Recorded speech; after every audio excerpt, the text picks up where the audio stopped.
Example 7. What is the maximum perimeter of a right triangle with a hypotenuse of 20 centimeters using an exact value? Well, I have a right triangle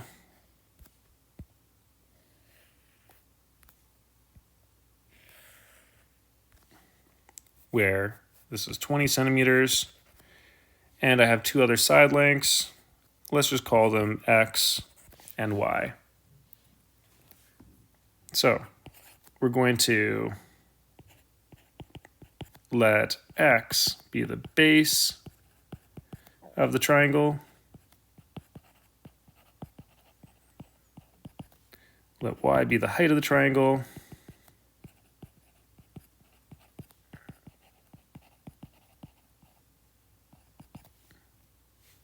And we know that these both have to be positive values. And they also have to be less than the hypotenuse. We also know we're looking for a maximum perimeter.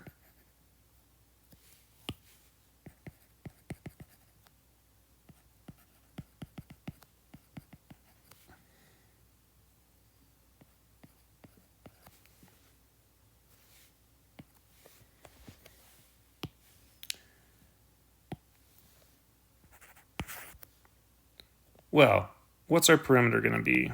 Our perimeter is just going to be X plus Y plus 20, the three side lengths of the triangle.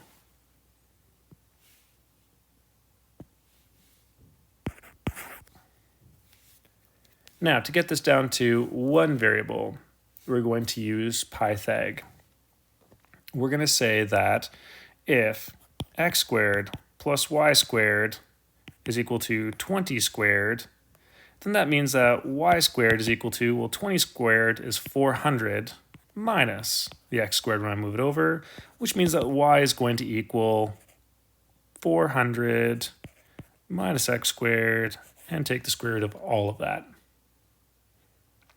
When I put it back into the perimeter formula, I'm going to wind up with x plus the square root is just the power of 1/2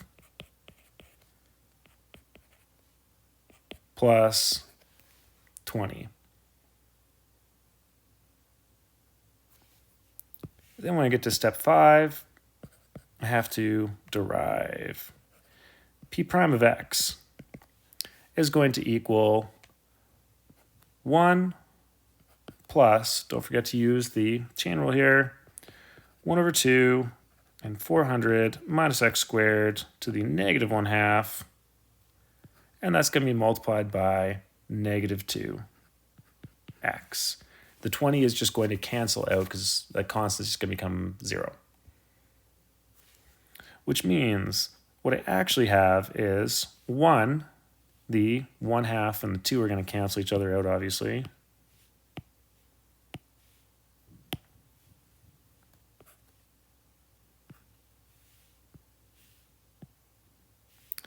So I'm going to have 1 plus x, and I'm going to move that 400 minus x squared to the negative 1/2 down to the denominator and get square root of 400 minus x squared.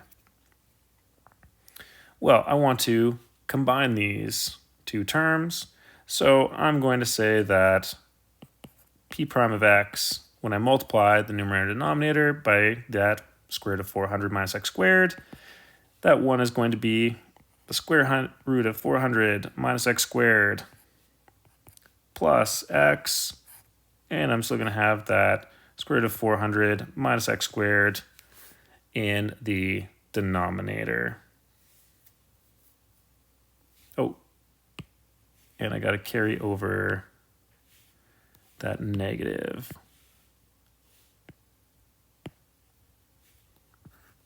So that's actually going to be a minus. Sorry about that.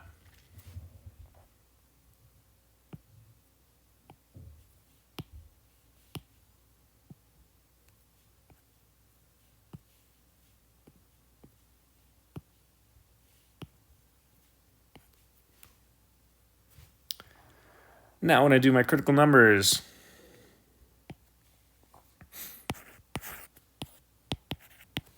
for my numerator,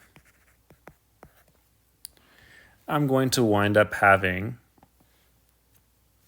that square root of 400 minus x squared minus x, which is going to equal 0. Or the square root of 400 minus x squared is going to equal positive x. And then I'm going to square both sides.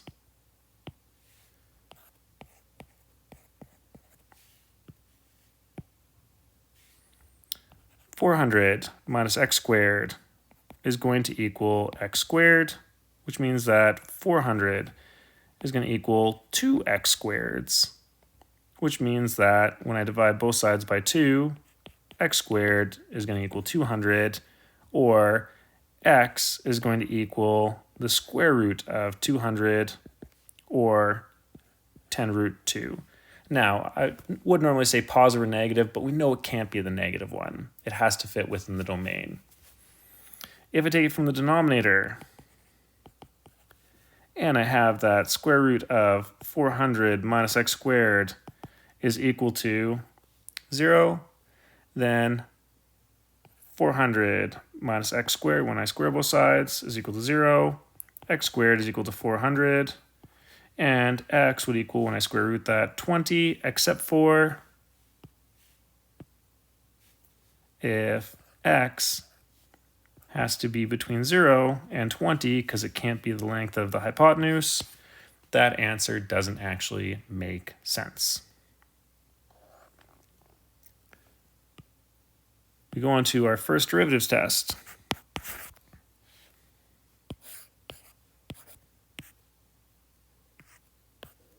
I have 0, I have 10 root 2, and I have all the way up to 20. I'm going to pick some test points like 1 and 16. And when I put it in for p prime of x, then I'm going to get a positive and a negative, which means that my p of x is going to be increasing and then decreasing, and there I have a maximum.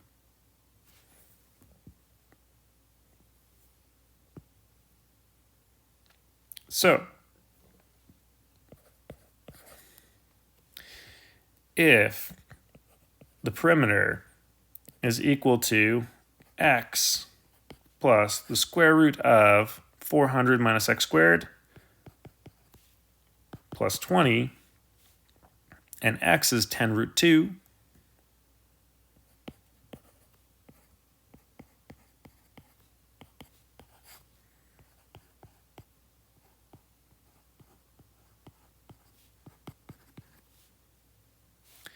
then that means that p is going to equal 10 root 2 plus the square root of 400 minus 10 root 2 squared is just 200.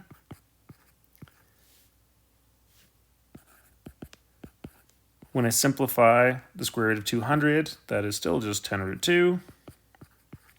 And when I combine like terms, then I get a perimeter of 20 root 2 plus 20 centimeters.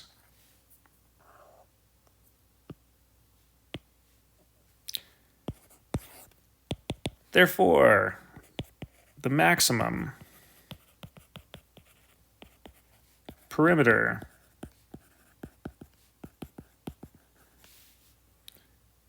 of a right triangle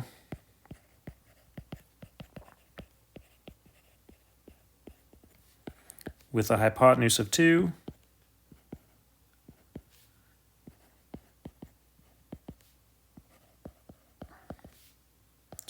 of 20 centimeters is 20 root 2 plus 20 centimeters.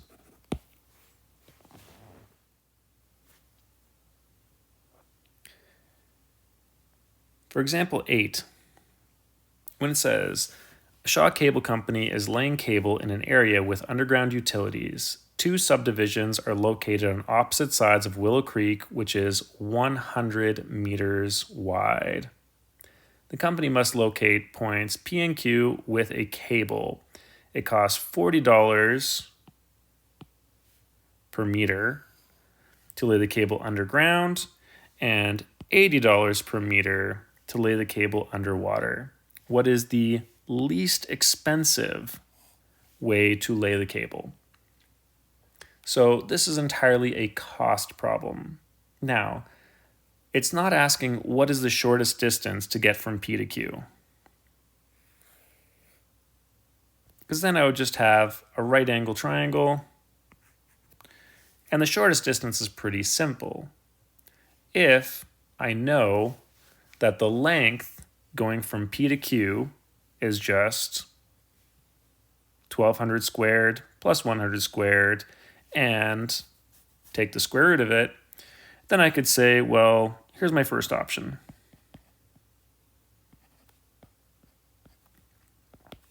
Shortest distance, all underwater. Just going straight from P to Q.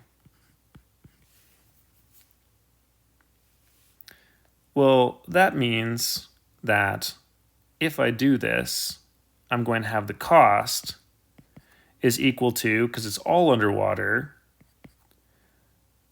$80 per meter multiplied by that length of P to Q, which is just going to be the square root of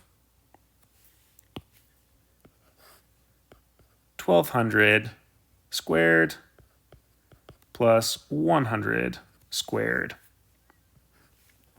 It's all underwater, and it's just the cost of that length.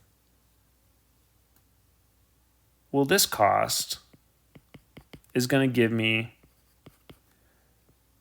$96,332.76. There's probably a cheaper option. What if I did, because it's more expensive to go underwater, the shortest possible distance underwater? I go straight across here, and then all the way over here straight to Q. Well, then that means that I'm going to have option 2, where I'm going to pick a new point. Let's call it T.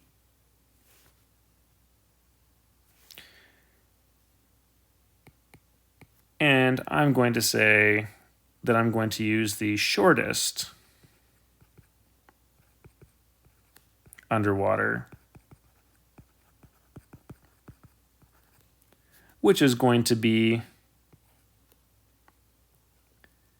P to T and then T to Q.